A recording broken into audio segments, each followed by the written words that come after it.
Alors comme l'a exprimé la Conférence des évêques de France, après la déclaration du président de la République, la décision de permettre à nouveau la célébration des messes, c'est une bonne nouvelle, mais le fait qu'elle soit pour l'instant limitée à 30 personnes, c'est source de surprise, parce que les discussions entre la Conférence des évêques et le gouvernement laissaient imaginer qu'on serait plutôt dans une proportion, plus de personnes dans une très grande église, moins dans une toute petite, et la décision finalement annoncée semble un peu incohérente, parce que 30 personnes dans une très grande église, pensez par exemple à la principale basilique de Lourdes où il y a 20 000 places, ce serait un peu ridicule, mais 30 personnes dans une toute petite église, ce serait sans doute trop.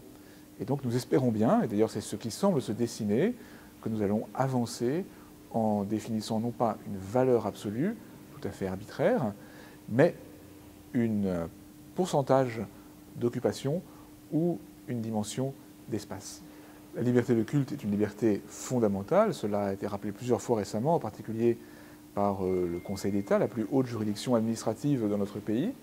En même temps, l'État est dans son droit quand, pour faire face à une crise sanitaire, il demande à tous un certain nombre de restrictions. L'important, c'est qu'elles soient proportionnées et qu'elles ne deviennent pas injustes. Quand l'Église défend la liberté de culte, elle ne prêche pas pour sa paroisse. Elle n'est pas dans le corporatisme. Elle défend la liberté en général, dont la liberté de religieuse est l'expression par excellence, en étant pleinement responsable, pleinement en dialogue avec l'État pour participer à l'effort sanitaire de tous, mais en même temps en rappelant le caractère essentiel de la possibilité de se réunir pour nourrir et célébrer sa foi, en vue de vivre dans la société en témoin de charité. Alors j'invite justement les catholiques à être dans la paix. Comme chrétiens, nous pouvons être déterminés pour dire et défendre ce qui nous semble juste, tout en demeurant dans la paix.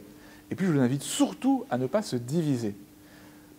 Parler de l'Eucharistie en s'exprimant de manière désagréable à l'égard des uns ou des autres, c'est nul et non avenu.